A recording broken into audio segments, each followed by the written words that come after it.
लेकर क्या कहना चाहेंगे? आज प्रेस कॉन्फ्रेंस किस विषय में रखी हुई है? आज की प्रेस कॉन्फ्रेंस हमने रखी है कि जो माननीय सुप्रीम कोर्ट का एक बहुत मानवता पूर्वक और बहुत दूरदर्शी फैसला आया कि देश में जो समता मूलक समाज बनाने के लिए, समानता लाने के लिए जो आरक्षण रखा गया था, उस आरक्षण का लाभ सारी दलित जातियों को बराबर नहीं मिला।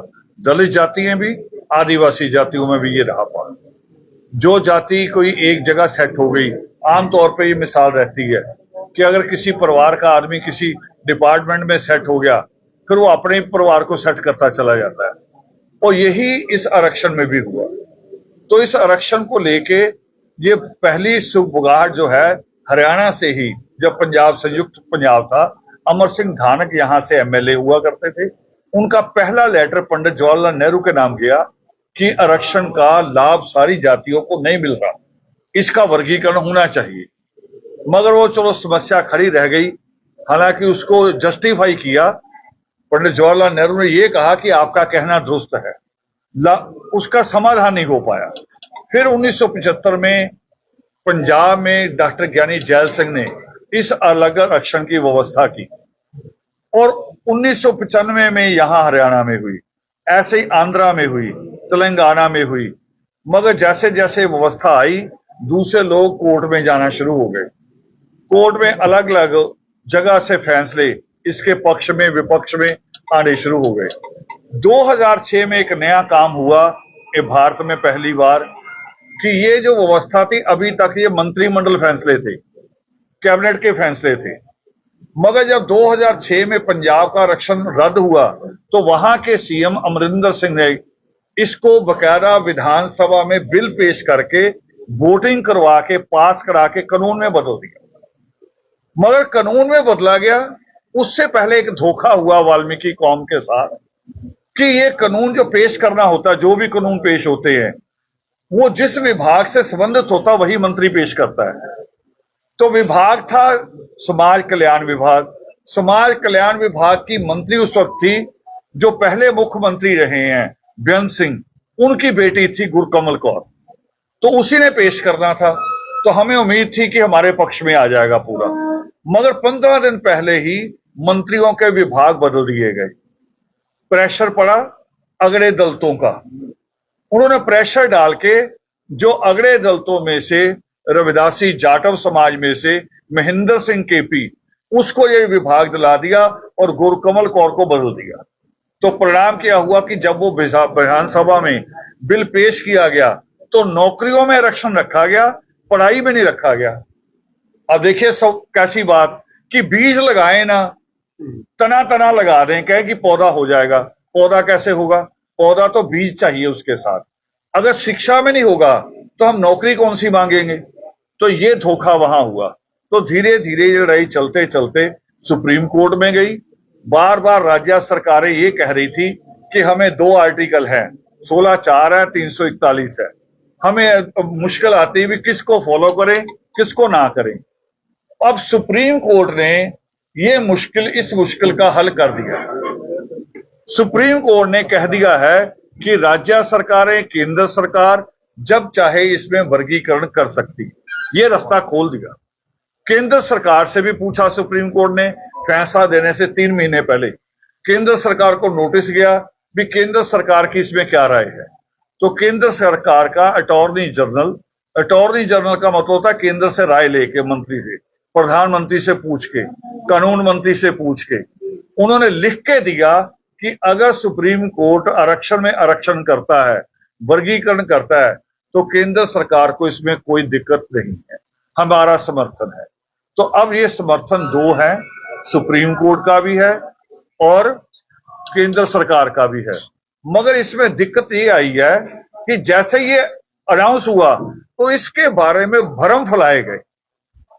भ्रम ये फैलाए गए कि जी क्रीमी लेयर लागू हो रहा। क्रीमी लेयर के तो फैसले में है ही नहीं, कहीं एक लाइन भी नहीं है। क्रीमी लेयर जजों के ओपिनियन में है। ओपिनियन मतलब कि हम 5 लोग बैठे हैं, आप कोई फैसला रख दे, हम 5 अलग अलग राय रखें, मगर फैसला एक दें तो फैसला माना जाएगा, राय नहीं मानी जाएगी। तो जो 6-1 से फैसला आया उसमें केवल वर्गीकरण आया, क्रीमी लेयर नहीं आया। और ना हमारी जो हमने अपनी तरफ से हमने दायर किया था, हमने जो वकील खड़े किए थे, हमने उसमें कहीं वर्गीकरण क्रीमी लेयर नहीं मांगा, वर्गीकरण की बात की। एक ये किया दुष्प्रचार। दूसरा दुष्प्रचार कि अगर जो पीछे रह गए हैं इनको आरक्षण मिला तो फूट पड़ जाएगी दलितों में। ये बात तो उस वक्त भी कही गई थी जब बाबा साहब अम्बेडकर ने मांगा था आरक्षण, तब पूरा देश कह रहा था देश में फूट पड़ेगी। आज बता दो कि दलितों की वजह से देश में कहीं फूट पड़ी हो। जितने देश में अभी तक जासूस पकड़े गए हैं, डॉक्यूमेंट भेजते पकड़े गए हैं, एक भी दलित और आदिवासी नहीं, कभी नहीं हुआ ये। तो वो भी काल्पनिक सवाल थे, ये भी काल्पनिक सवाल था। फिर भी हमें उम्मीद थी कि नहीं, ये पढ़े लिखे हैं, हमसे ज्यादा पढ़ लिख गए हैं, शायद समझदारी से सोचेंगे। मगर उन्होंने समझदारी एक तरफ रख दी और जो उनकी स्वार्थ की लाल टपक रही है वो एक तरफ आ गई। 21 अगस्त का कह रही भारत बंद करेंगे, हुआ नहीं, वो आपके सामने है। होना नहीं था, क्योंकि जब भी आरक्षण की लड़ाई लड़ी है, वो जो पिछड़ गए दलित है, खास तौर पे वाल्मीकि मजबी समाज जो है, इसने जब ये सड़कों पे आया तब वो लड़ाई जीती गई है। आज तक 2 अप्रैल 2018 को जब एट्रोसिटी एक्ट पे हमला हुआ, तब भी वाल्मीकि मजबी जब निकल के आया तब वो एक्ट बदला है। वो ताकत थी हमारी। और ये तो लड़ने वाली अगर कौम होती तो जो अंग्रेजों के समय में इनके नाम से रेजिमेंट बनी थी वो रद्द नहीं होनी थी। सिख रेजिमेंट आजकल कायम है, जाट रेजिमेंट कायम है, गोरखा रेजिमेंट कायम है, और हमारे नाम पे बनी सिख लाइट इन्फेंट्री कायम है, महार रेजिमेंट कायम है। तो इनके नाम की रेजिमेंट क्यों रद्द हुई? क्योंकि वो लड़ने के लायक नहीं थे। हमारे बल पे लड़े और आज हमें ही आरक्षण मिले, हमारे बच्चों को सुविधा मिले। तो देखो सड़कों पे पूरी बेशर्मी से, मैं सोचता था कुछ शरारती लोग करेंगे, पर जब मायावती ने 1 घंटा प्रेस कॉन्फ्रेंस की, पढ़ के, है ना, पढ़ के करती, आज तक देश की बड़ी नेता है, प्रेस कॉन्फ्रेंस का सामना नहीं कर सकती कि बिना लिखे प्रेस कर ले। आज तक 1 घंटे प्रेस में क्या कहा कि बंद होना जरूरी है, ये फूट डाल रहे हैं। भी फूट तो आपने डाली है। 403 विधानसभा की सीटें होती उत्तर प्रदेश की, एक भी सीट वो वाल्मीकि मजबी समाज को उत्तर प्रदेश की नहीं देती। यहां दे देगी। यहां तो पता ना हरियाणा में जीतना ही नहीं है, पंजाब में जीतना ही नहीं है, दिल्ली में जीतना ही नहीं है, चलो ये इनको दे दो। और जो ताजा रिटायर हुआ है, जिसने 25-30 लाख मिला, उसका वो पैसा भी लगवा दो। ये भी एक प्लानिंग है। उसी को खोज के लाते बकरे को और हरवा के मरवा के फिर उसको निकाल देते हैं, फिर उसकी कोई पोजीशन नहीं। तो ये हमारे साथ हुआ। हम अपने बच्चों के भविष्य की सुरक्षा के लिए आज इस कैंपेन में निकले हैं और कल दिल्ली मीटिंग बुलाई है। जितनी जातियां इसमें आती हैं, केवल वाल्मीकि समाज और मजबी नहीं आता, और जातियां भी हैं जो पिछड़ गई हैं, आदिवासियों में भी हैं। उन सबको हम इकट्ठा करके उनके संगठनों के मुखियों को बुला रहे हैं और उनसे कह रहे हैं भी एक सामूहिक नेतृत्व बनाओ। कल को अगर जरूरत पड़े तो अलग अलग कॉलोनी होनी चाहिए कि अमर सिंह जी कुछ और कहें, शांति जी कुछ और कहें, मैं कुछ और कहूं, वो मूवमेंट फेल हो जाएगी। हमारी सबकी एक आवाज होनी चाहिए ताकि हम इसका मुकाबला कर सकें।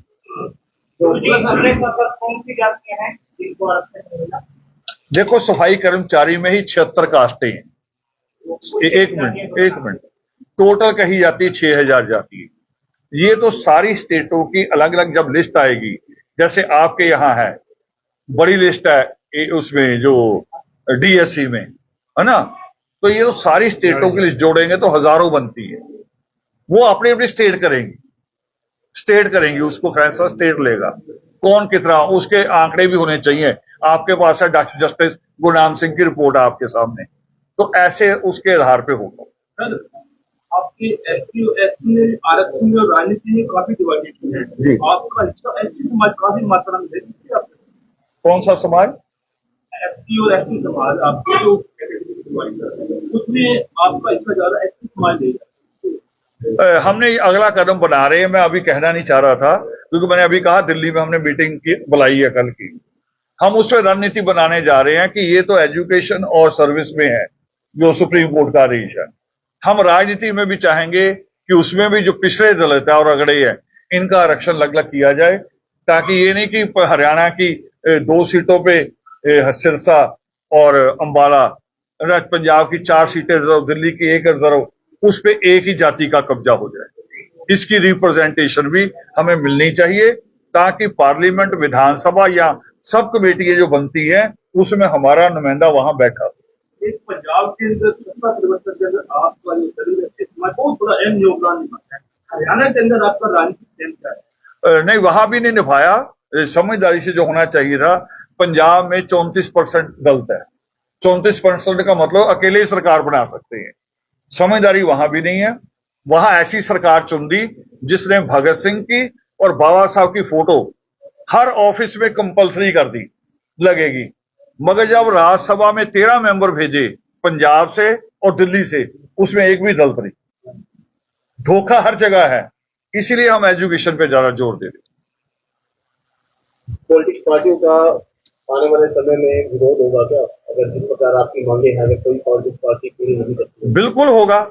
हम अपने बच्चों के भविष्य के लिए हर सीमा तक जाएंगे, हर सीमा तक। वो मोहल्लों में आएंगे, उनको सवाल पूछे जाएंगे। हम अपने मोहल्लों में बैनर भी लगाएंगे कि पहले वर्गीकरण का फैसला करो, फिर वोट मांगो। हरियाणा में विधानसभा चुनाव बिल्कुल जीतते हैं, बिल्कुल बिल्कुल। हर तो यहाँ पे क्या तैयारी? इसलिए यहीं से शुरुआत की है मैंने अपनी प्रेस कॉन्फ्रेंस की, पहली प्रेस कॉन्फ्रेंस की शुरू यहीं से किया, कोई इलेक्शन सर पे आ गया। ये संविधान के अंदर क्रिमिनल का बहुत बड़ी कि जज कमेटी ने ही इसको डाला है कि आप बिल्कुल नहीं, वर्गीकरण हमने मांगा भी नहीं था। आपने नहीं, जो जज की जो बेंच बैठी है, हाँ, उन्होंने क्रिमिनल को बेंच ने नहीं कहा, एक जज की ओपिनियन है, एक का वो ओपिनियन है, जजमेंट नहीं है।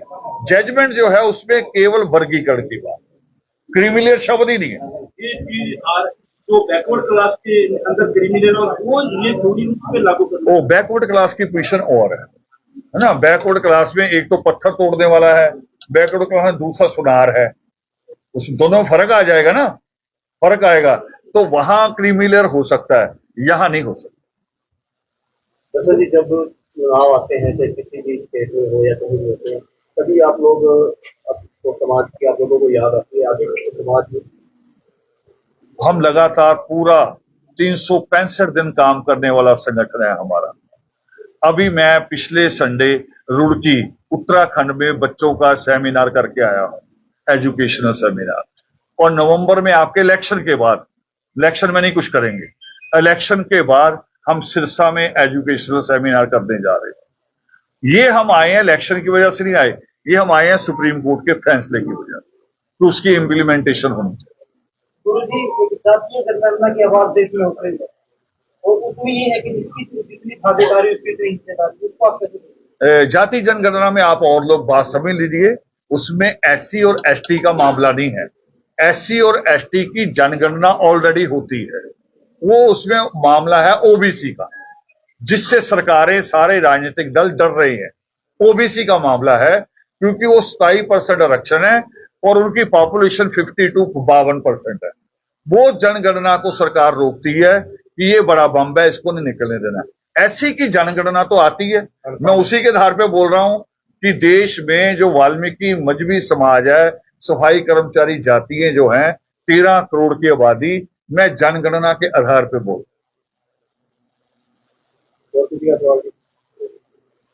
ठीक है।